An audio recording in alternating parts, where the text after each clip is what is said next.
हम दोनों को बिना जांच पड़ताल के बर्खास्त कर दिया गया है।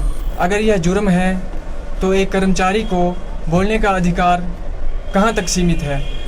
हमारा घर परिवार समाज में आना जाना बहुत मुश्किल हो चुका है। हिमाचल पथ परिवहन निगम HRTC द्वारा आय में बढ़ोतरी के लिए लागू की लगेज पॉलिसी को फेल करने के कथित षड्यंत्र मामले में 2 बर्खास्त परिचालक मुख्यमंत्री व उप मुख्यमंत्री के समक्ष अपना पक्ष रखेंगे।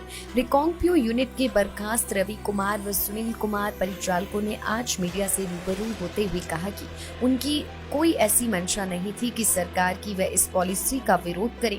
अनुबंध पर सेवाएं दे रहे परिचालक परिवहन सेवा आचरण नियम, अनुबंध सेवा नियम और निगम की सोशल मीडिया पॉलिसी के उल्लंघन के दोषी पाए जाने पर दोनों परिचालकों को प्रबंधन द्वारा बर्खास्त किया गया है।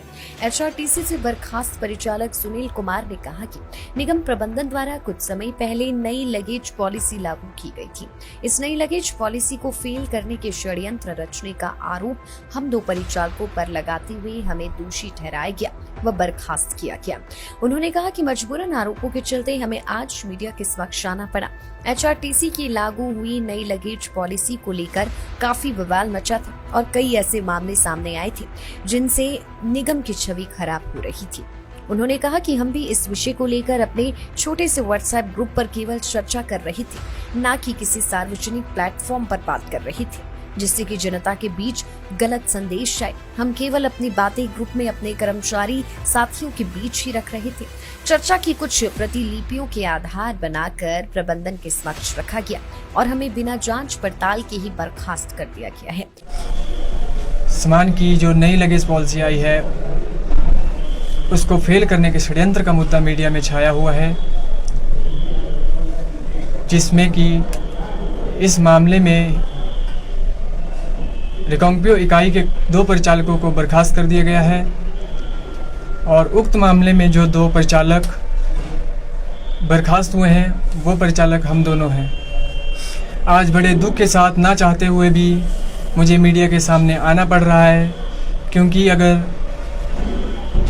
मैनेजमेंट मीडिया में इस तरह के आरोप हमारे ऊपर नहीं लगाता तो शायद हम भी मीडिया में नहीं आते।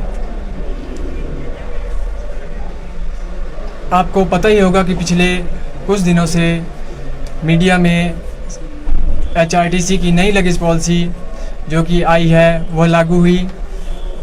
उस दौरान निगम की छवि पर भी काफ़ी सवाल उठे और ऐसे कई मामले सामने आए जिससे निगम की आलोचना पूरे प्रदेश भर में हुई।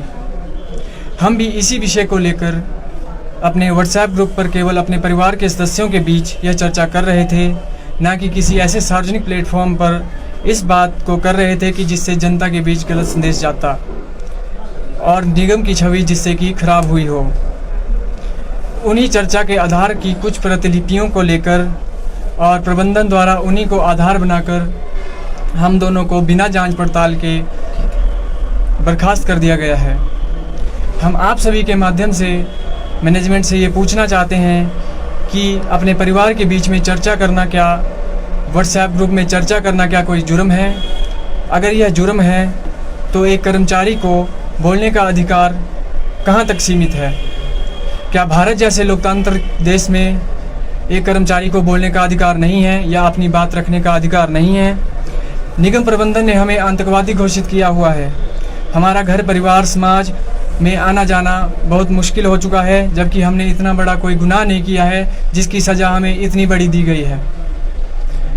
आप सभी के माध्यम से मैं हम तमाम कर्मचारी यूनियनों को भी ये पूछना चाहते हैं कि आपके सामने 2 परिवारों का गला घोंटा जा रहा है और फिर भी आप गहन निद्रा में सोए हुए हैं।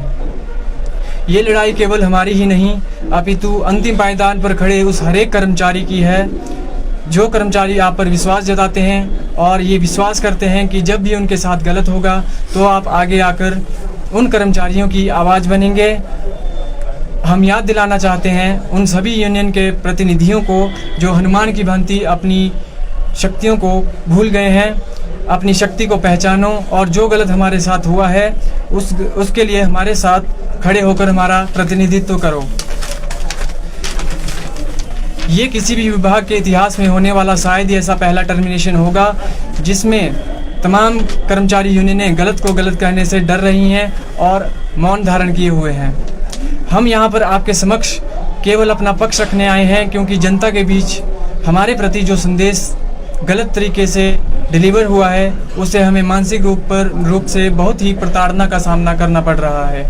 हम आपके माध्यम से निगम प्रबंधन और प्रदेश की जनता को बताना चाहते हैं कि हमने अपनी नौकरी पहले के दिन से ही पूरी निष्ठापूर्वक की है और अपने कर्तव्य का निर्वहन किया है, लेकिन निगम प्रबंधन ने इसका सिला हमें टर्मिनेशन के रूप में दिया है। हमें उम्मीद है कि आप सभी के सहयोग से हमें हमारा हक मिलेगा और जो गलत कार्रवाई हमारे ऊपर इस मामले में हुई है उसमें हमें न्याय मिलेगा, जिसमें लिए गए निर्णय बिना किसी शर्त के वापस होंगे। और ये जो सारी बातें मैंने आपके सामने रखी, ये हमारा पक्ष था जो कि प्रबंधन द्वारा ना ही सुना गया और ना ही हमें उतनी तरजीह दी गई कि इन बातों को सुना जाता। जी, हम केवल व्हाट्सएप ग्रुप पर अपनी चर्चा कर रहे थे, जो कि एक सकारात्मक चर्चा। भारत स्वतंत्र देश है, यहाँ पे कोई भी व्हाट्सएप ग्रुप पर अपनी स्वतंत्र चर्चा कर सकता है। हमने ऐसा कुछ भी नहीं लिखा जिससे कि HRTC इतनी बड़ी संस्था की कोई पॉलिसी फेल हो जाए। केवल हम दोनों व्यक्तियों के बात करने से ही अगर इतनी बड़ी संस्था की पॉलिसी फेल हो जाए तो इतनी बड़ी संस्था के बारे में आप खुद अंदाज़ा लगा सकते हैं कि इतनी बड़ी पॉलिसी फेल हो जाने का कारण केवल हम दो कर्मचारी ही हो सकते हैं क्या?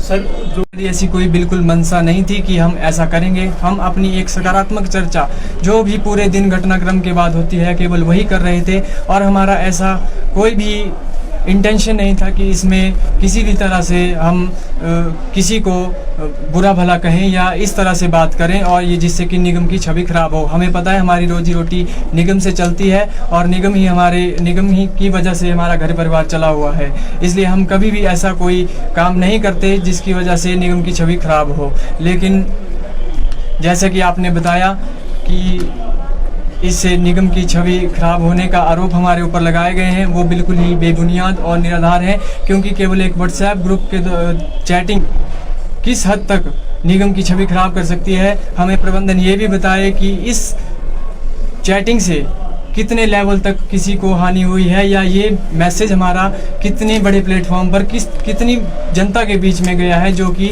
निगम प्रबंधन ने हमारे ऊपर इतना सख्त कदम उठाया है और हमारी नौकरी से हमें वंचित कर दिया है। जी, जो हमारे साथ हुआ वह गलत हुआ। गलत इसलिए क्योंकि हम एक पब्लिक ग्रुप में ना होकर एक प्राइवेट ग्रुप में अपनी चर्चा कर रहे थे, जो कि हमने किसी के बारे में ऐसी कुछ गलत बात नहीं कही थी। केवल चर्चा, एक सकारात्मक चर्चा उस विषय के ऊपर कर रहे थे, क्योंकि हम निगम के कर्मचारी हैं। हर रोज़ हमें इन उलझनों से लड़ना होता है, क्योंकि जब भी कोई पॉलिसी आती है तो उसका सबसे पहला प्रभाव जिस व्यक्ति पे पड़ता है वो निम्न स्तर का जो कर्मचारी होता है उसी पर पड़ता है। और हम अपनी फीडबैक जिस तरह से दे रहे थे उन्हीं बातों को आधार बनाकर, कुछ बातें ऐसी थी जिनको आधार बनाकर हमें टारगेट किया गया है, हम दोनों को ही टारगेट किया गया है। मुझे प्रदेश के उप मुख्यमंत्री और हमारे ट्रांसपोर्ट मिनिस्टर से भी पूरी उम्मीद है कि वो इस मामले में हमारी बात, हमारा पक्ष सुनेंगे और जो हमेशा कर्मचारियों के हितों की रक्षा के लिए आगे आते हैं, ऐसे माननीय मुख्यमंत्री जी से भी हमें पूरी उम्मीद है कि हमारी इस मामले में पूरी सहायता करेंगे। मामले में डिप्टी सीएम और सीएम साहब से मिलने का पूरा प्रयास करेंगे और जैसे कि हमारा पक्ष नहीं सुना गया है तो हमें अपना पक्ष रखने के लिए उनके पास जाएंगे और ये बात पूरी हमें उनको बताएंगे कि हम कहीं पब्लिक प्लेटफॉर्म पर ऐसी कोई भी बात नहीं कर रहे थे। केवल कुछ जो स्क्रीनशॉट की प्रतियां हैं उनके आधार पर हमारे ऊपर इतना बड़ा फैसला ले लिया गया है।